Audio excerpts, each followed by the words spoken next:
Грибок на ногах. Ошибки при лечении. 90% людей не знают этого. Почему многим людям не удается вылечить грибок на ногах? Многие знают, чем лечить, но не знают, как правильно это делать. Есть важные моменты, о которых не знают большинство людей. Существует более 88 видов грибка. Следовательно, одного универсального способа лечения не существует. Вот почему придумано множество разных препаратов и народных рецептов. Если вы пытаетесь избавиться от грибка, вам нужно набраться терпения и найти тот способ, который поможет именно вам. Кто-то находит решение с первого раза, но кому-то требуется время. В лечении ногтевого грибка главное не только разрушить грибок, но и не допускать повторного заражения.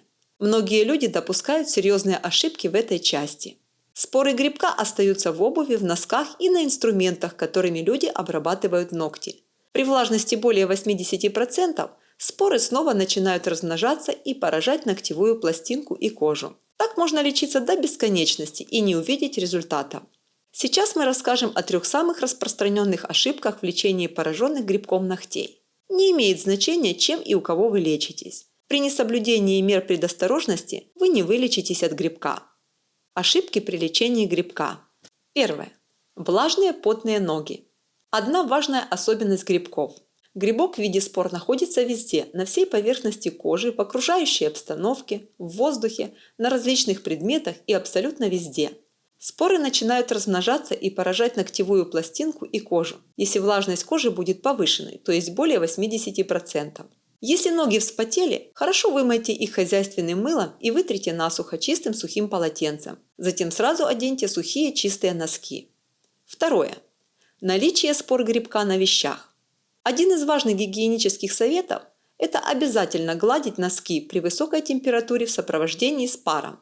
Если гладить без пара, несмотря на высокую температуру утюга, в носках сохраняются споры грибков, которые при повышенной влажности кожи ног из спор превращаются в активную патологическую форму грибка. Также с первого дня лечения нужно обработать всю обувь, которую вы носите изнутри, формалином. Полотенце для ног регулярно меняется и используется только для ног. А лучше всего ноги вытирать после процедур одноразовым полотенцем. Третье. Наличие спор грибка на инструментах. Обрабатывайте все инструменты для стрижки ногтей специальными обеззараживающими растворами. Для обработки зараженных ногтей используйте только одноразовые пилочки. Главные рекомендации при лечении грибка ногтей. Данные рекомендации необходимы при любом способе лечения грибка. Не имеет значения, вы лечитесь медицинскими препаратами или народными способами. Без выполнения этих рекомендаций лечение будет неэффективным и возможны рецидивы. Меры предосторожности во время лечения. Первое. Ноги нужно держать всегда в чистоте. Второе. Носки нужно менять ежедневно. Третье. Обувь носить только по погоде. Ноги никогда не должны быть потными. Четвертое. Ноги после любых водных процедур нужно вытирать насухо. Обязательно тщательно вытирать ступни ног и промежутки между пальцами, так как именно там больше всего локализуется грибок кожи. Пятое. Имейте отдельное маленькое полотенце для ног, которое нужно всегда развешивать для просушки. Мы рекомендуем на период лечения использовать одноразовые полотенца. Шестое.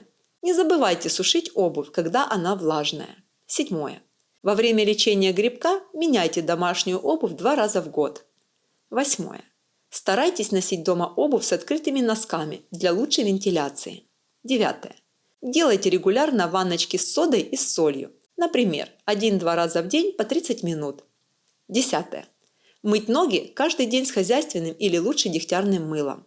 И не лишним будет напомнить о соблюдении личной гигиены в саунах, банях, бассейнах и других публичных местах. Используйте только личную обувь. Никогда не покупайте обувь, бывшую в употреблении.